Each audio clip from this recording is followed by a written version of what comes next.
ሰላም ጤና ይስጥልን የተወደዳችሁና የተከበራችሁ የጎ ቴሌቪዥን አድማጭ ተመልካቾቻችን እንደምናላችሁ ለዕለቱ ያዝናቸውን ሰበርና ወቅታዊ መረጃዎች ይዘን ቀርበናል። መረጃዎቻችን ቶሎ ቶሎ እንዲደርሷችሁ ዩቲዩብ ቻናላችንን ሰብስክራይብ፣ ላይክ፣ ሼር እያደረጋችሁ እስከ ፍጻሜያችን አብራችሁን ቆዩ።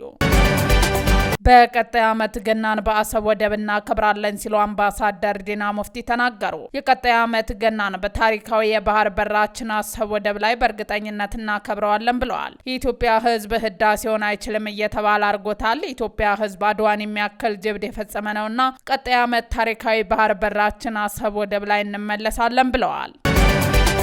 ስልጣናችንን ነገ ልናጣው እንችላለን ሲሉ ጠቅላይ ሚኒስትር ዶክተር አብይ አህመድ ተናገሩ። ጠቅላይ ሚኒስትር አብይ አህመድ በትናንትናው ዕለት ከቀዳማዊት እመቤት ዝናሽ ታያቸውና ከከፍተኛ የመንግስት አመራሮች ጋር በመሆን የቱሉ ተራራ የተቀናጀ ሞዴል መንደርን ሲያስመርቁ ያስተላለፉት መልእክት መነጋገሪያ ሆኗል። ጠቅላዩ የቱሉ አራራ የተቀናጀ ሞዴል መንደር በይፋ የመረቁ ሲሆን በኦሮምኛ ቋንቋም ንግግር አድርገዋል። በብሔራዊ ቴሌቪዥን በተላለፈ በዚህ ንግግራቸው ነገ ስልጣን በእጃችን ላይ ኖር ይችላል ሲሉ ተደምጠዋል። ስልጣን ይሰጣል፣ ጊዜው ሲደርስ ደግሞ ይሄዳል። ሲሄድ ከመጸጸት እድሉ ባለን ጊዜ ባለን አቅም የሰዎችን ህይወት መለወጥ እኛም ተደስተን ህዝባችንን አስደስተን ህዝባችን በችግር ከማልቀስ ወጥቶ በፍቅርና በምርቃት የሚናበብበት ሁኔታ መፍጠር አለብን በማለት ተናግረዋል። ጠቅላዩ አክለውም ስልጣን ላይ ያላችሁ ሰዎች፣ በወረዳ በዞንና ክልል የምታስተዳድሩ ሰዎች ይህን ጉዳይ በልባችሁ ማኖር አለባችሁ በማለት መልእክት አስተላልፈዋል።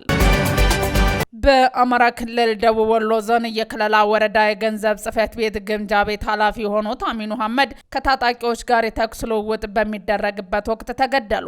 የወረዳው አስተዳደር ኮሚኒኬሽን ጽሕፈት ቤት ማክሰኞ ታህሳስ 28 ባወጣው መግለጫ ኃላፊው አሚኑ የተገደሉት የመንግስት ጸጥታ ኃይሎች ጽሕፈት ቤት ጽንፈኛ ሲል ከጠራው ቡድን ጋር የተኩስ ልውውጥ እያደረገ በነበረበት ወቅት መሆኑን አስታውቋል። የወረዳው የሚኒሻ ጽሕፈት ቤት የሰላም አስከባሪ ሂደት ኃላፊ ሳጅን አልዩ አህመድ በተመሳሳይ በዚሁ የተኩስ ልውውጥ ወቅት እንደተገደሉ የወረዳው አስተዳደር ኮሚኒኬሽን ጽሕፈት ቤት ጨምሮ ገልጿል። ካለፉት ጥቂት ዓመታት ወዲህ በክልሉ በመንግስት ጸጥታ ኃይሎችና በታጣቂዎች መካከል በሚደረጉ ግጭቶች ውስጥ የሚሳተፉ የተለያዩ የአስተዳደር መዋቅሮች ሲቪል ኃላፊዎች ህይወት አልፈዋል። አመልድ ኢትዮጵያ የተሰኘው የቀድሞው የአማራ መልሶ ማቋቋምና ልማት ድርጅት በአማራ ክልል አንዳንድ አካባቢዎች የሰብአዊ እርዳታ አሰጣጥ መርሆች የሚጥሱ ተግባራት ይታያሉ ሲል ባወጣው መግለጫ ወቀሰ። ድርጅቱ የዜጎችን ችግር እንደ አጋጣሚ በመጠቀም ይፈጽማል ያላቸውን የተረጂዎችን ክብር የመንካት፣ ሃይማኖትን የማስቀየር እንዲሁም የሞራል ግድፈቶችን በጽኑ አውግዟል። ድርጅቱ በአንዳንድ አካላት አማካኝነት የሰዎችን ሰብአዊ ክብር፣ እምነትና ሞራል ባልጠበቀ መልኩ ሰብአዊ ድጋፎችን የእምነት ማራመጃና ማስፋፊያ መሳሪያ አድርጎ የመጠቀምና ተረጂዎችን ለተጽዕኖ የማዳረግ አካሄዶች መስተዋላቸውን እጅግ አሳሳቢ ሆኗልም ብሏል። ሆኖም ሰብአዊ እርዳታን የእምነት መሳሪያ ያደረጉ አካላትን ማንነት ወይም ድርጊቱ በየትኞቹ የክልሉ አካባቢዎች እንደተፈጸመ አመልድ ኢትዮጵያ አልጠቀሰም። ኢትዮጵያ በህዝቧ የእንግሊዝኛ ቋንቋ ችሎታ ከ123 ሀገራት 65ኛ ደረጃ አግኝታለች። ኢትዮጵያ በዚህ ደረጃዋ መጠነኛ የእንግሊዝኛ ቋንቋ ችሎታ ካላቸው ሀገራት ምድብ ውስጥ ተሰልፋለች። የዓለም ሀገራት ህዝቦች የእንግሊዝኛ ቋንቋ ችሎታ የሚመዘነው ዓለም አቀፍ ተቋም በዘንድሮው ዝርዝር ደቡብ አፍሪካና ዚምባብዌ ከ123 ሀገራት ለሁሉም 13ኛ ደረጃ በመስጠት ከአፍሪካ ቀዳሚዎቹ አድርጓታል። ደቡብ አፍሪካና ዚምባብዌ ባገኙት ደረጃ በዓለም በጣም ከፍተኛ ከተባለው ምድብ ውስጥ መካተት ችለዋል። ከኢትዮጵያ የተሻለ ደረጃ ያገኙ ቀሪዎቹ የአፍሪካ ሀገራት ናይጄሪያ፣ ዛምቢያ፣ ጋናና ኡጋንዳ ብቻ ናቸው። ሱዳን 106ኛ ደረጃ ስታገኝ ሶማሊያ 119ኛ ደረጃ ተሰጥቷታል። ከአፍሪካ በእንግሊዝኛ ቋንቋ ችሎታ ደረጃ የተሰጣቸው ሀገራት ብዛት ኢትዮጵያን ጨምሮ 28 ናቸው። የሶማሊያ መንግስት የአሜሪካ ውጭ ጉዳይ መስሪያ ቤት ሶማሊያ ውስጥ የሚገኘውን የዓለም የምግብ ፕሮግራም እንዲፈርስ ተደርጓል በማለት ያቀረበውን ውንጀላ አስተባበለ። የሀገሪቱ የውጭ ጉዳይ ሚኒስቴር ባወጣው መግለጫ አሜሪካ የለገሰችው እርዳታን ጨምሮ ፈርሷል የተባለው መጋዘን ሞቃዲሾ ወደብ ውስጥ የሚገኝ ነው ያለው ሚኒስቴሩ፣ ሆኖም በወደቡ ላይ የሚካሄደው የማስፋፊያ ስራዎች በምግብ እርዳታ አስተዳደርና በእርዳታ ሰጭነት ላይ ተጽዕኖ አላሳደረም በማለት ውንጀላውን ከልክሏል። የሶማሊያ መንግስት ማስተባበያውን ያወጣው አሜሪካ መጋዘኑ ፈርሷል በማለት ለሀገሪቱ የምትሰጠውን ሰብአዊ ድጋፍ በሙሉ ላልተወሰነ ጊዜ እንዳላቋረጠች መግለጿን ተከትሎ ነው። የአሜሪካ የምግብ ፕሮግራም በበኩሉ መጋዘኑ ያለምንም ቅድመ ማስጠንቀቂያ በመፍረሱ 76 ሜትሪክ ቶን ለህፃናት፣ ለነፍሰ ጡሮችና ለጡት አጥቢ እናቶች የሚውል አልሚ ምግብ ተዘርፏል ወይም በኃይል ተይዟል ሲል ድርጊቱን አውግዟል። የፕሬዝዳንት ትራምፕ አስተዳደር በርካታ የአፍሪካ ሀገራት የአሜሪካ ቪዛ ለማግኘት የዋስትና ማስያዣ ገንዘብ ከሚጠይቁ ሀገራት ዝርዝር ውስጥ አካተተ።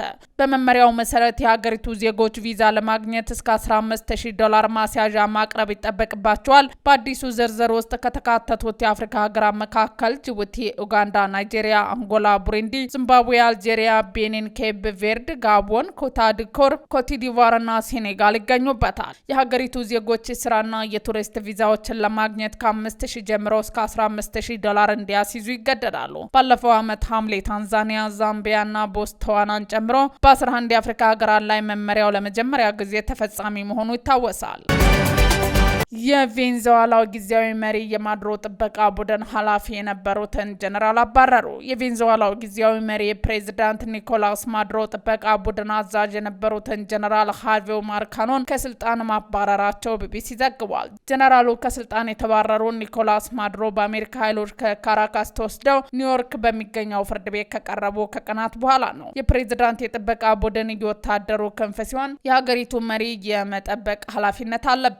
የቬንዙዌላ መንግስት በአሜሪካ ጥቃት ምክንያት የደረሰውን አደጋ እስካሁን ይፋ ባያደርግም ዩናይትድ ስቴትስ ማዱሮን ለመያዝ ባደረገችው ዘመቻ ምክንያት ከተገደሉ በጅምላ የሚቆጠሩ ሰዎች መካከል የጥበቃ ቡድኑ አባላት እንደሚገኙበት ይታመናል። ጀነራል ማርካኖ ታባታ ተነስተው በሌላ ግለሰብ እንዲተኩ ትዕዛዝ ያስተላለፉት የቬንዙዌላው ጊዜያዊ ፕሬዝዳንት ዴልሲ ሮድሪጌዝ ናቸው።